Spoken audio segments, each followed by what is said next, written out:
It might just be a race to the finish line, a case of which school choice tax credit or grant bill can advance fastest and first. Idaho already has school choice. Parents can send their kids to any school they choose. The micro school down the street, the public school across town, or the private school in the next county. The question is whether public money should pay, at least in part, for those parental choices. Your neighborhood public school is already covered constitutionally with tax dollars. But travel to a distant charter school or tuition to that Catholic school, right now, those are not. Over the last 5 years, we've seen a push to change that policy in Idaho. And this session, we have two competing bills who seem to be contending for the chance to do that. For the second day in a row, we saw a packed House for public testimony. Yesterday on the Senate side, today on the House side. And we heard the same issues in both: accountability, oversight, and funding. Co-sponsors of House Bill 93, the Idaho Parental Choice Tax Credit Bill, say their idea addresses those concerns and it checks all the boxes Governor Little laid out in his State of the State. And just like yesterday's Senate bill, it was the difference of one vote that kept the House bill alive. A decision day. Good morning, everybody. One of at least four if the concept is to make it to Governor Little's desk. For your consideration today, Time to find out. is House Bill 93. A tax credit up to $5,000 per eligible student, $7,500 for students with disabilities. Credits for things like tuition for non-public school, tutoring, textbooks, and curricula. Families looking to help pay for school choice. But questions hang on accountability of taxpayer dollars, transparencies, and outcomes. Public testimony pointed back to Governor Little's checklist on the program. Any school choice measure must be fair, accountable, responsible, and transparent. And upon reviewing House Bill 93, I noted that the bill does not meet these standards. House Bill 93 includes requirements to track student learning as well as an accountability survey that parents need to complete. But some, like Representative Britt Raybould, question if the agency outlined in the legislation, the Tax Commission, are the correct auditors. The accountability survey simply exists within the bill. There is no action that the legislature or the Tax Commission is directed to take based on the information that is provided within that survey. The lack of direction as it relates to that survey raises serious questions for me as to how that particular tool can function as a source of accountability for us. Questions about curriculum, too. The bill leaves it up to parents, only requiring the education environment, at minimum, must include English, language arts, mathematics, science, and social studies. I went through the Common Core wars in the House Education Committee to make sure we had the Idaho core standards.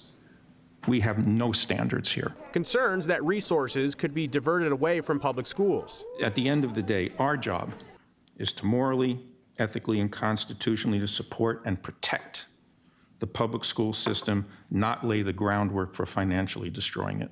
But a pushback point. Families looking for a traditional experience should choose public schools. We're trying to do something different, so we don't want to do the same things. We don't want to have those same accountability measures that frankly have not panned out for us.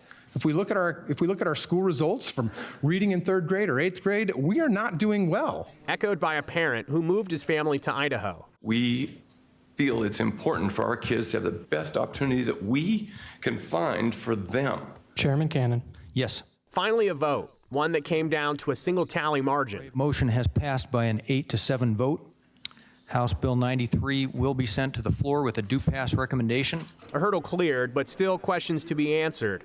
Like, are parents' evaluations of their kids enough? Will Idaho students who opt to leave public schools fall behind while mom and dad watch? I have more faith in parents than that. I believe nobody cares more about a child's education than a parent does. Bill co-sponsor Representative Wendy Horman isn't concerned with criticism that the Tax Commission is overmatched with being auditors of the program. And their role is not to be education experts. Their role is to see if the boxes are checked. Are they providing a portfolio that somehow in the parent's estimation demonstrates instruction on those subjects and growth? That doesn't mean they're going to go do test score analyses or anything like that. It means they're going to see if they're complying with the law. Do you think your priorities and your legislation matches kind of broadly what the governor was asking for? Absolutely. Is accountability there? The student engagement and parent engagement survey, that's one that we just stole from the public school system that we thought will actually give parents the opportunity to say whether this program is working for them or not. It's either public schools or school choice. How do you see that debate? In my opinion, it's not an either or, it's a both and.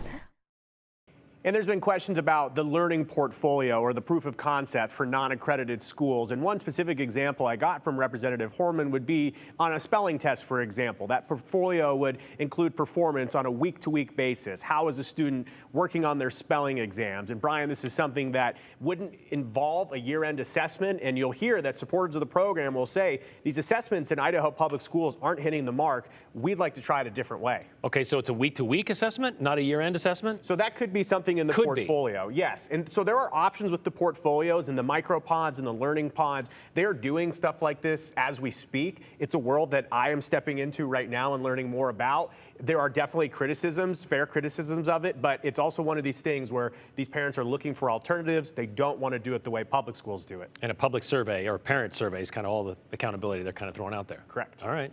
Thanks, Joe.